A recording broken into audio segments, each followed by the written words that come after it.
Reality ഷോയിൽ പങ്കെടുക്കാൻ വരുമ്പോൾ മുതൽ ഗായകനായ വിജയ് മാധവന് തലയിൽ അത്രയ്ക്കൊന്നും മുടിയുണ്ടായിരുന്നില്ല. ഇപ്പോഴിതാ ഏറെ നാളത്തെ ആലോചനയ്ക്ക് ശേഷം താനൊരു സാഹസത്തിന് മുതിർന്നു എന്ന് പറയുകയാണ് വിജയ് മാധവ്.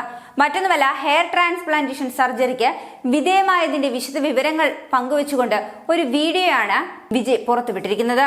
മൊട്ടത്തലയ, കഷണ്ടി, പേട്ടത്തലയ വിളികൾക്ക് അവസാനമാകുവാൻ പോകുന്നു എന്ന് പറഞ്ഞുകൊണ്ടാണ് വിജയ് ഒരു വീഡിയോ ആരംഭിക്കുന്നത്. കുറെ നാളുകളായി ആളുകളുടെ ഒരു ചോദ്യത്തിനുള്ള ഉത്തരത്തിന് തുടക്കമിടാൻ പോവുകയാണെന്ന് പറയുന്നു. കുറെ കാലമായി എല്ലാ വീഡിയോയ്ക്ക് താഴെയും ആളുകൾ ചോദിക്കുന്നതാണ് ഹെയർ ട്രാൻസ്പ്ലാന്റേഷൻ ചെയ്യാൻ കഴിയുമായിരുന്നില്ലേ എന്ന്. മാഷിന് പക്ഷേ താല്പര്യമുണ്ടായിരുന്നില്ല എന്നും ഇപ്പോഴും 50% താല്പര്യം മാത്രമേ മാഷിനുള്ളൂ എന്നുമാണ് ഭാര്യയും നടിയുമായ ദേവിക പറയുന്നത്. എന്നാൽ പക്ഷേ പരീക്ഷിച്ചു നോക്കാമെന്ന രീതിയിലാണ് ഈ പോകുന്നതെന്നും ദേവിക പറയുന്നു. ഹെയർ ട്രാൻസ്പ്ലാന്റേഷൻ പരിപാടിക്ക് ഇറങ്ങാൻ പോകുകയാണ്. ഇന്നാണ് സർജറി. ആദ്യമായിട്ടാണ് താൻ ഒരു സർജറിക്ക് പോകുന്നത്. നിങ്ങൾ തനിക്ക് വേണ്ടി പ്രാർത്ഥിക്കുക. സർജറിക്ക് ശേഷം തനിക്ക് മുടി വരണേ എന്നാണ് നിങ്ങൾ പ്രാർത്ഥിക്കേണ്ടതെന്നും വിജയ് പറയുന്നു. മാത്രമല്ല, തനിക്ക് മുടി വന്നാൽ ഈ ലോകത്ത് എല്ലാവർക്കും മുടി വരുമെന്നുമാണ് വിജയ് മാധവ് ആരാധകരോടായി പറയുന്നത്.